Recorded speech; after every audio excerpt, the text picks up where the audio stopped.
जी हाँ साथियों, पिछले वीडियो में हम क्वेश्चन नंबर 34 तक कंप्लीट कर चुके थे। अब 35 से स्टार्ट करते हैं।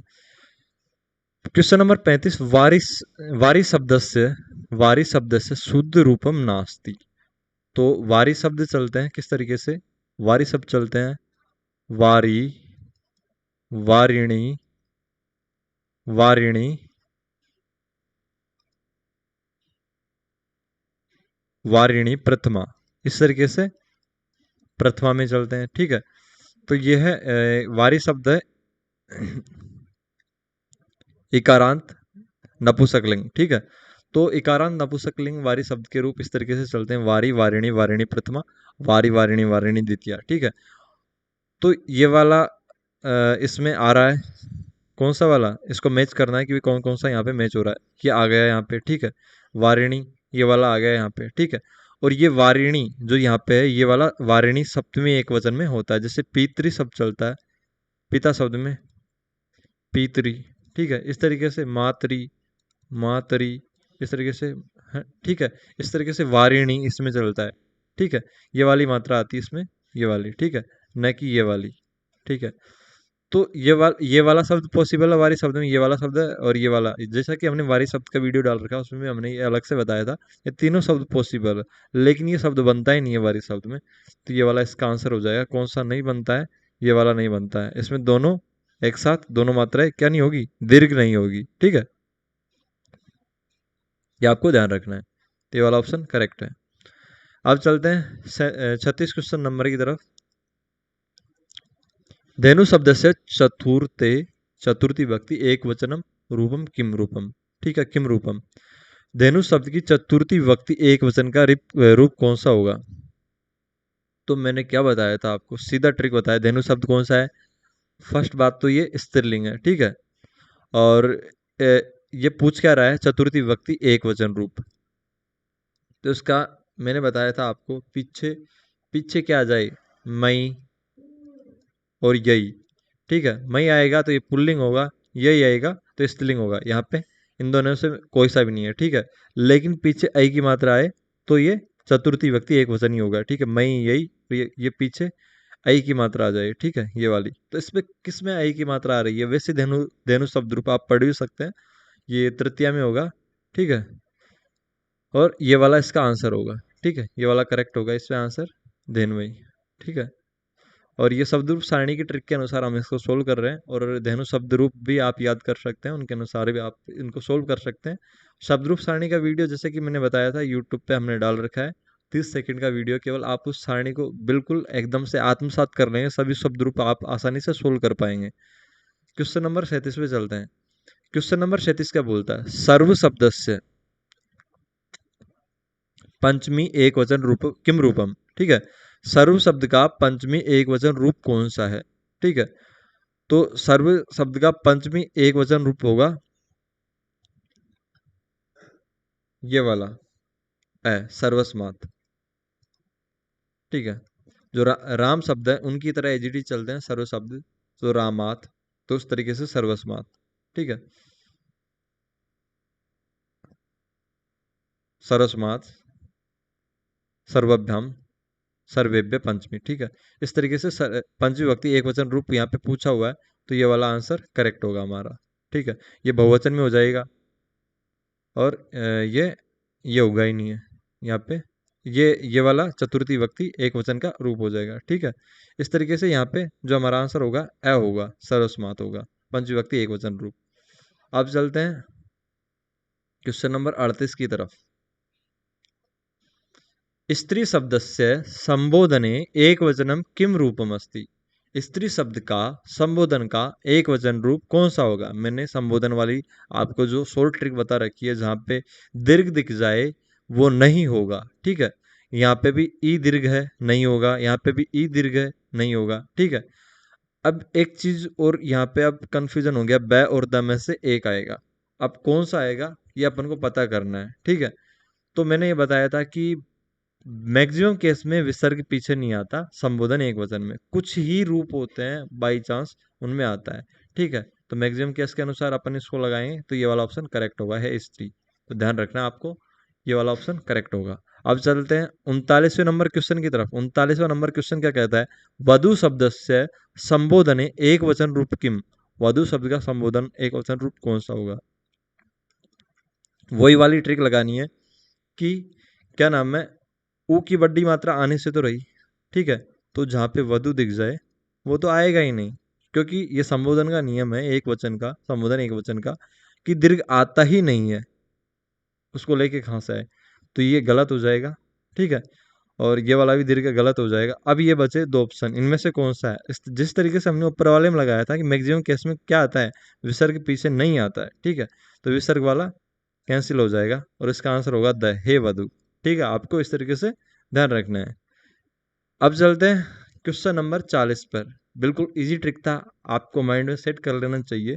एक तो दीर्घ नहीं हो, लघु हो, और एक विसर्ग नहीं हो, वधु, इस तरीके से संबोधन एक वचन को हम पहचान सकते हैं।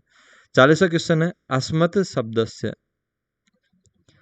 अस्मत्, अस्मद है यहाँ पे, अस्मत् भी बोल सकते हैं इसको। अस्मत् शब्दस्य रूपम नास्ति, अस्मत् शब्द का रूप नहीं है। तो आप बोलना शुरू कर दीजिए मन ही मन में अस्मत् शब्द, या सीधे आप पता भी लगा सकते हैं। तो ठीक है, अस्मभ्यम चतुर्थी व्यक्ति बहुवचन, अहम आओ वयम प्रथम व्यक्ति बहुवचन, अहम आओ वयम माम आवम अस्मन् द्वितीय मया आवम अस्माभि तृतीय मह्यम आहव्यम अस्मभ्यम चतुर्थी मत आवम अस्मत् पंचमी मम आवियो अस्माकम षष्ठी, ये हमारा षष्ठी व्यक्ति बहुवचन हो जाएगा। अब ये मम भी षष्ठी व्यक्ति में आ रहा है, अब लफड़ा हो गया कि कौन सा नहीं है, सभी के सभी आ रहे हैं। तो भाई साहब यही तो पंगा है, ध्यान रखना है यहाँ पे। जो मम होता है ये हलंत वाला नहीं होता, ये मैं और मैं पूरा होता है। एक चीज का हमेशा ध्यान रखना, षष्ठी और सप्तमी, षष्ठी और सप्तमी के एक वचन में कभी भी हलंत नहीं आएगा, हलंत, हलंत नहीं आएगा, ठीक है, हलंत आएगा ही नहीं। पंचमी और षष्ठी, पंचमी और षष्ठी के एक वचन में कभी हलंत नहीं आएगा, ध्यान रखना है। केवल एक केस को छोड़ के जो राम शब्द चलते हैं उनमें तय, उसमें हलंत आता है पंचमी एक वचन में, अन्यथा जो भी केस चलेंगे उनमें कभी मैक्सिमम केस में हलंत नहीं आएगा, ठीक है। तो जो अस्मद शब्द है, युष्मद शब्द है, दोनों में जो षष्ठी विभक्ति एक वचन है उसमें हलंत नहीं आएगा, तो यहाँ पे कंप्लीट मम आएगा, मम आव्यो अस्माकम षष्ठी, आव्यो, ठीक है, इस तरीके से। अब चलते हैं क्वेश्चन नंबर 41 की तरफ। यहाँ पे देखिए इसका आंसर करेक्ट होगा। अब चलते हैं 41 की तरफ। जगत शब्द से शुद्धम रूपम नास्ति, जगत शब्द का शुद्ध रूप कौन सा नहीं है, यह आपको बताना है, ठीक है। तो जगत शब्द का शुद्ध रूप कौन सा नहीं है, इसको देखने के लिए यहाँ पे चलते हैं अपन ऑप्शन पे। जगती हो सकता है ये, ठीक है, शुद्ध रूपम नास्ति, तो ये जगते ये भी हो सकता है, और ये वाला भी हो सकता है। जगत शब्द का शुद्ध रूप, आप जगत जो हलंत वाले शब्द हैं उनको देख सकते हैं, आपकी जो शब्द रूप सारणी आपने बनाई हुई है या आपके पास जो भी नोटबुक है उसमें जाके। तो ये वाला जो जगताय है, ठीक है, ये चतुर्थी व्यक्ति एक वचन में लिखते हैं जगताय, तो ये नहीं होगा, ठीक है, क्योंकि रमा रमे रमा प्रथमा, रमम रमे रमा द्वितीया, रमया रमाभ्याम रमा भी तृतीया, रमा यही, ठीक है, यही आता है उसमें पीछे। और जो क्या नाम है, इसमें जो राम शब्द है उसमें रामा ही आता है, ठीक है, इस तरीके से। तो अगर इस तरीके से भी देखें तो हम इसका पता नहीं लगा सकते। तो जो हलंत वाले शब्द है, या तो आप उनको याद कीजिए या इसको एज इट इज आप याद रखिए। तो इस तरीके से जो जगताई शब्द है वो नहीं आएगा, ठीक है, जो कि चतुर्थी विभक्ति एक वचन रूप होना चाहिए था। तो जगत शब्द में आपको जो शुद्ध रूप है वो नहीं है, वो ध्यान रखना है कि भाई कौन सा नहीं है। तो आप इस तरीके से ध्यान रख सकते हैं, जगताई इसमें शुद्ध रूप नहीं है, ठीक है। अब चलते हैं, इसकी जगह ये वाला आएगा, ध्यान रखना है। जो चतुर्थी व्यक्ति एक वचन में बता रहा था कि भाई क्या नाम है, द वाला ऑप्शन नहीं आएगा, तो चतुर्थी व्यक्ति एक वचन में कौन सा आएगा, फिर आपके दिमाग में सवाल उठ रहा होगा भाई कौन सा आएगा, तो ये वाला आएगा जगते, ठीक है। अब चलते हैं अपन क्वेश्चन नंबर 42 की तरफ। इस तरीके से 42 वे क्वेश्चन में पूछ रहा है, भवत शब्द से सप्त में एक वचन किम रूपम, भवत शब्द से सप्त में एक वचन किम रूपम, ठीक है, सप्त में एक वचन रूप कौन सा है भवती, भवत शब्द का। तो इसमें अपन को चलना ऑप्शन की तरफ, एक मिनट, हाँ, तो पहला ऑप्शन है भवती, ठीक है, और दूसरा है बहुते, तीसरा है बहुत है, चौथा है भवन्तौ। अब फोकस करना है क्या पूछ रहा है। सप्तमी विभक्ति एक वचन, सप्तमी विभक्ति एक वचन की क्या क्या संभावना है। ये दीर्घ होता है, ये वाला होता ही नहीं है, ठीक है। ये प्रथमा द्वितीया के द्विवचन में होता है, ठीक है। एक ही मात्रा, चांस बनता है थोड़ा, ठीक है। और ये बहुत है, विसर्ग आता ही नहीं है सप्तमी एक वचन में, ठीक है। दो ऑप्शन कैंसिल हो गए। अब बचा अ और ब, इनमें से लगाना है कौन सा। तो बहुत शब्द के रूप चलते हैं जो हलंत वाले शब्द हैं, उनमें जो पितरी हमारा मातृ और पितृ शब्द चल रहा था सप्तमी विभक्ति एक वचन, पीछे ई की मात्रा आती थी, लघु ई की, इस तरीके से यहाँ पे ये वाला शब्द बनेगा भौति। तो ये ध्यान रखना है, बहुत शब्द से सप्तमी विभक्ति एक वचन रूप किम, तो ये होगा भौति, ऑप्शन है करेक्ट होगा, ठीक है। चलते हैं क्वेश्चन नंबर 43 पे, ठीक है। अगर आपको फिर भी कुछ डाउट रह रहा है तो आप कमेंट सेक्शन में जाके सीधा कमेंट कर सकते हैं, आपका सॉल्यूशन वहां पे दिया जाएगा। युष्मद् शब्दस्य रूपम नास्ति, युष्मद् शब्द का रूप नहीं है। वो जो अस्वल शब्द में मैंने बात बताई थी, मम आव्यो अस्माकम षष्ठी, तव युव्यो युष्माकम षष्ठी, तो वहां पे भी मम पूरा आएगा और यहाँ पे भी तव पूरा आएगा, ठीक है। तो ये तव यहाँ पे नहीं होगा क्योंकि ये गलत है। तो ये सबके सब उसके युष्मद् सबके रूप है। तो जिस तरीके से ऊपर आया था क्वेश्चन मम वाला, इस तरीके से यहाँ पे तव है, यहाँ पे कंप्लीट तव आएगा, न कि हलंत वाला। हलंत वाला गलत हो जाएगा, ठीक है। तो ये वाला इसका आंसर होगा। अब चलते हैं क्वेश्चन नंबर 44 पर। इदम शब्दस्य पुल्लिंग रूपम नास्ति,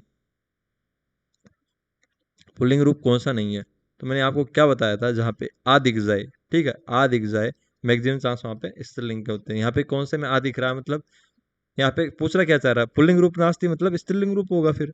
अनेन ये पुल्लिंग रूप है। जहाँ पे ए भी दिख जाए, ए वाला इदम शब्द में जहाँ पे ए दिख जाए वो पुल्लिंग ही होगा, ठीक है। ये थोड़ा ट्रिक बता रहा हूँ मैं आपको, वैसे आप इदम शब्द के रूप भी याद कर सकते हैं, ठीक है।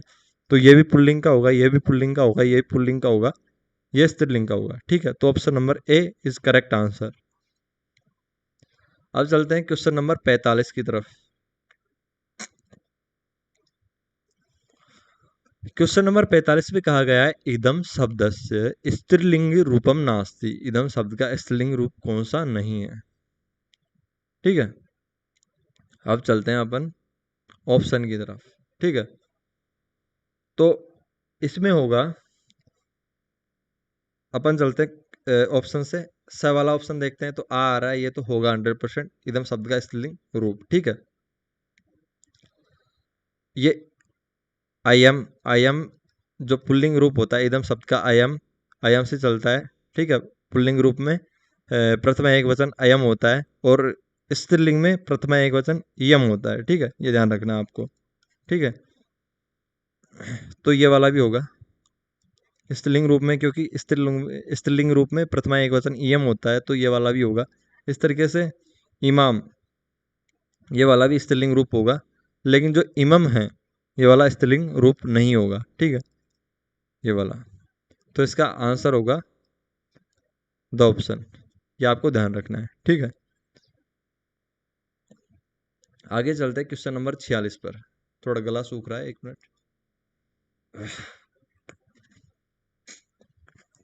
आगे चलते हैं क्वेश्चन नंबर 46 पर।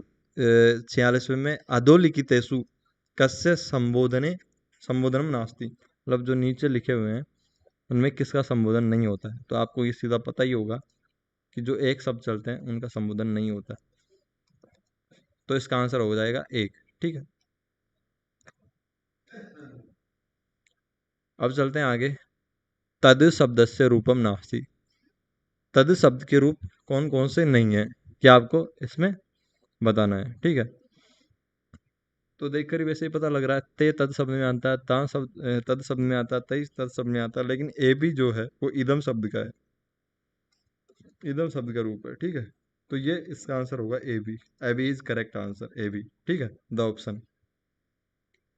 चलते हैं 48 क्वेश्चन नंबर की तरफ। 48वें क्वेश्चन में कह रखा है तद शब्दस्य स्त्रीलिंग रूपे षष्ठी विभक्ति बहुवचनम रूपम किम, जो तद शब्द है उसका स्त्रीलिंग रूप है, उसका षष्ठी विभक्ति बहुवचन कौन सा होगा। तो उसपे अपन चलते सीधे। अगर ये पुल्लिंग होता तो सर्वे शाम होता है, ठीक है। और स्त्रीलिंग होता है तो ये हो जाता है सर्वा शब्द का, सर्वा शब्द इसका स्त्रीलिंग हो जाता है, इसका होगा सर्वा शाम, ठीक है। तो ये वाला स षटकोण वाला है, मतलब जो मुर्दा स है वो पुल्लिंग में आता है, और जो दंत स है स सलेट वाला वो स्त्रीलिंग में आता है। तो इसका ऑप्शन हो जाएगा ए ऑप्शन करेक्ट हो जाएगा, ठीक है। अब चलते हैं 49 क्वेश्चन नंबर की तरफ। इदम शब्दस्य स्त्रीलिंग रूप नास्ति। इदम शब्द का स्त्रीलिंग रूप कौन सा नहीं है? तो मैंने आपको पहले ही बताया था, चतुर्थी विभक्ति मतलब पीछे आ दिख जाए वो तो स्त्रीलिंग रूप का शब्द होगा। तो आ है यहाँ पे पीछे, स्त्रीलिंग रूप होगा, 100% करेक्ट है। और मैंने मई, यही, ये वाली ट्रिक भी बताई थी। जहाँ पे पीछे आपको यही दिख जाए वो भी स्त्रीलिंग रूप होगा, तो ये भी स्त्रीलिंग रूप है। जहाँ पे मई दिख जाए वो पुल्लिंग रूप होगा। तो स्त्रीलिंग रूप नहीं है तो द वाला ऑप्शन करेक्ट हो जाएगा, ठीक है। तो द वाला ऑप्शन राइट आंसर हो जाएगा, ठीक है। चलते हैं लास्ट और हमारे अंतिम क्वेश्चन की तरफ, 50वें क्वेश्चन की तरफ। चलिए अब चलते हैं 50वें क्वेश्चन पे। 50 शब्द क्या कह रहा है, शुद्ध 50वां क्वेश्चन कह रहा है इसमें शुद्ध रूपम नास्ति, शुद्ध रूप कौन सा नहीं है वो वाला देखना है, ठीक है। तो अपन चलते हैं, पहले लिखते हैं इसको युष्मद शब्द और अस्मद शब्द। तो युष्मद शब्द लिखे जाते हैं इस तरीके से, युष्मद, ठीक है। अस्मद लिखे जाते हैं अस्मद, ठीक है। इसमें ये कौन सा वाला, दंत वाला सा आता है, और इसमें ये मुर्दा वाला सा आता है। तो मैक्सिमम कैसे ध्यान रखना है यहाँ पे, इस वाले शब्द में ये वाला सा आएगा मुर्दा वाला युष्मद में, और अस्मद में ये वाला सा आएगा, ठीक है। तो युष्माकम ये वाला सही है, अस्माकम क्योंकि इसमें ये वाला सा आ रहा है, ये भी सही है, ये भी सही है। अस्मासु, लेकिन ध्यान रखना है जो सप्तमी होती है उनमें इनके रूप चलते हैं युष्मासु। युष्म शब्द में युष्मासु होगा, अस्वद शब्द में अस्मासु होगा, अस्मासु होगा, ठीक है, अस्मासु होगा। तो ये वाला इसमें गलत है, ठीक है, ये वाला। तो ऑप्शन होगा ये वाला गलत है इसमें, इसकी जगह ये आना चाहिए था, ठीक है। तो 50वां क्वेश्चन तक हमने ये सभी क्वेश्चन आंसर सोल्व कर लिए, और आपने इसका अनुमान लगाया होगा कि आपके कितने क्वेश्चन आंसर इसमें सही थे, ठीक है। तो इस तरीके से आप आपकी तैयारी जांच सकते हैं, और ऐसी जो टेस्ट है वो आते रहेंगे। और आपको कुछ भी डाउट रहा है तो आप कमेंट सेक्शन में जाके अपना कमेंट कर सकते हैं, और वीडियो को यहाँ तक देखने के लिए धन्यवाद।